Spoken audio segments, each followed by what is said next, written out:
Hi there, from Flight channel with another video, and we're going to dive into the Flight Factor A350. Yes, you heard right. As the title of this video says, should you buy the Flight Factor A350 still in 2024? This is not going to be a full review or first look, but more or less how far this add-on came or should have been. What do you think? So stay with me on this one. We're going to start right from the horse's mouth on explain.org, where you can see this aircraft is in fact compatible with Explain 12, and you can purchase this aircraft at this time of recording of $64.95, but it hasn't really changed price.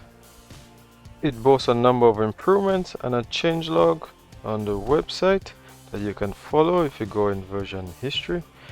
You can see it says 1.6, but you can update it via X Updater Beta or full version, where at this time of recording on the Aerosoft website as a 1.7.04. Into the cockpit we go, and one of the things that I loved about this aircraft is that it has a full functioning system.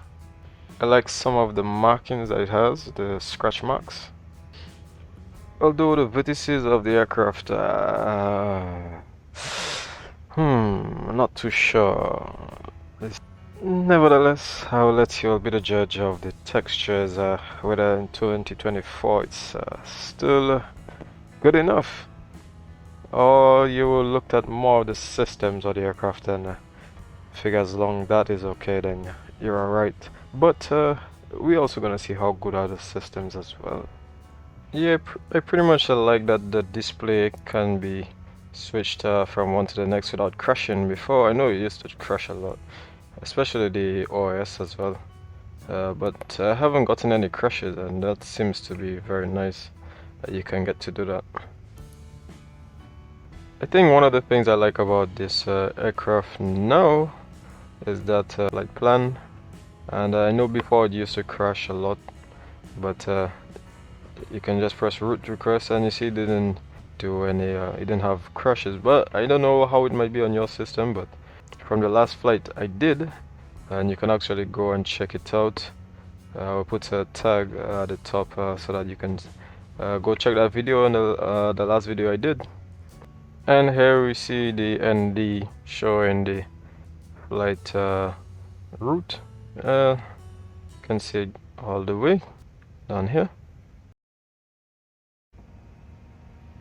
In version 1.68 onwards, you can now have the runway selected, SIDs, whichever SID that you want to put, transition, and it can get inserted straight into the ND, into the FMS, and you'll see it right there. So I think now that it has full route functionality, I think that is a very good thing for this aircraft. Equally, what's nice is that you can actually pop out the display and you're not getting any crashes. I can see the simulator still survives. Before there were some issues and crashes and stuff like that, but that's one of my favorite thing I think I like about this. I think one of the next thing I like about this aircraft a lot right now is that you can go into chats. I know before it used to crash a lot, and you don't see any sort of like crashing. So that's really nice that you can actually put it right here. You go into either Navigraph or the chat box. So I use the chat box, which is why I was able to get those chats available. And there are so much more things that's good about this aircraft. Most of the buttons do work. But all in all, the capability of the aircraft is really good, and I think you can use it for long haul flights. I know that the A350 always had a cabin.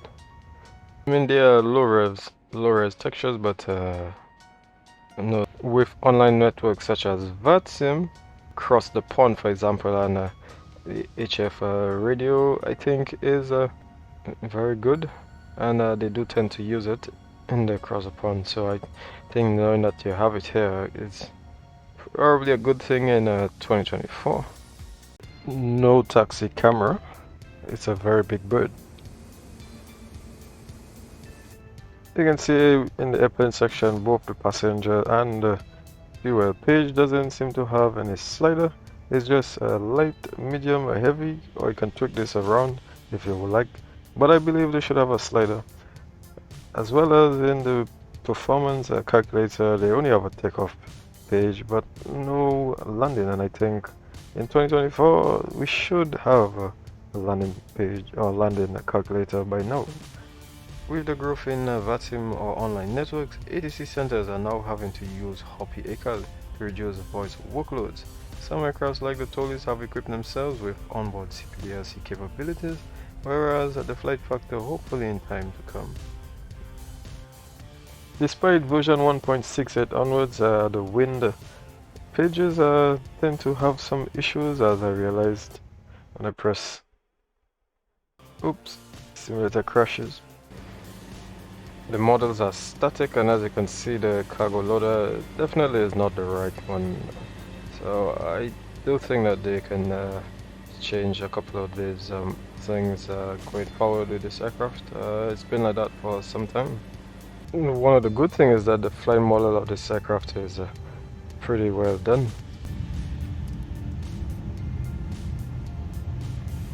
You see on takeoff the aircraft is pretty good. Nice wing flex as well. One thing about this aircraft, the characteristics is pretty good.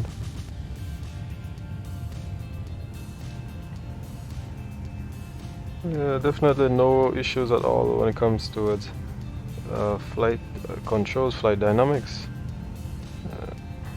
Really nice controls. With this aircraft you can also change the checklist. With a mod on the internet you can get a different checklist. At the moment I have the mod and the checklist looks a little bit more like the real world. Thank you for watching this video. Still a beautiful aircraft with many wonderful things about it, despite some of its shortcomings today. I would hope that the pricing $64.95 is around what you think is good enough for this particular aircraft. Would love to see your comments on this aircraft. Buy this for explain or not. You can find my other videos here if it do happens to interest you. See you again.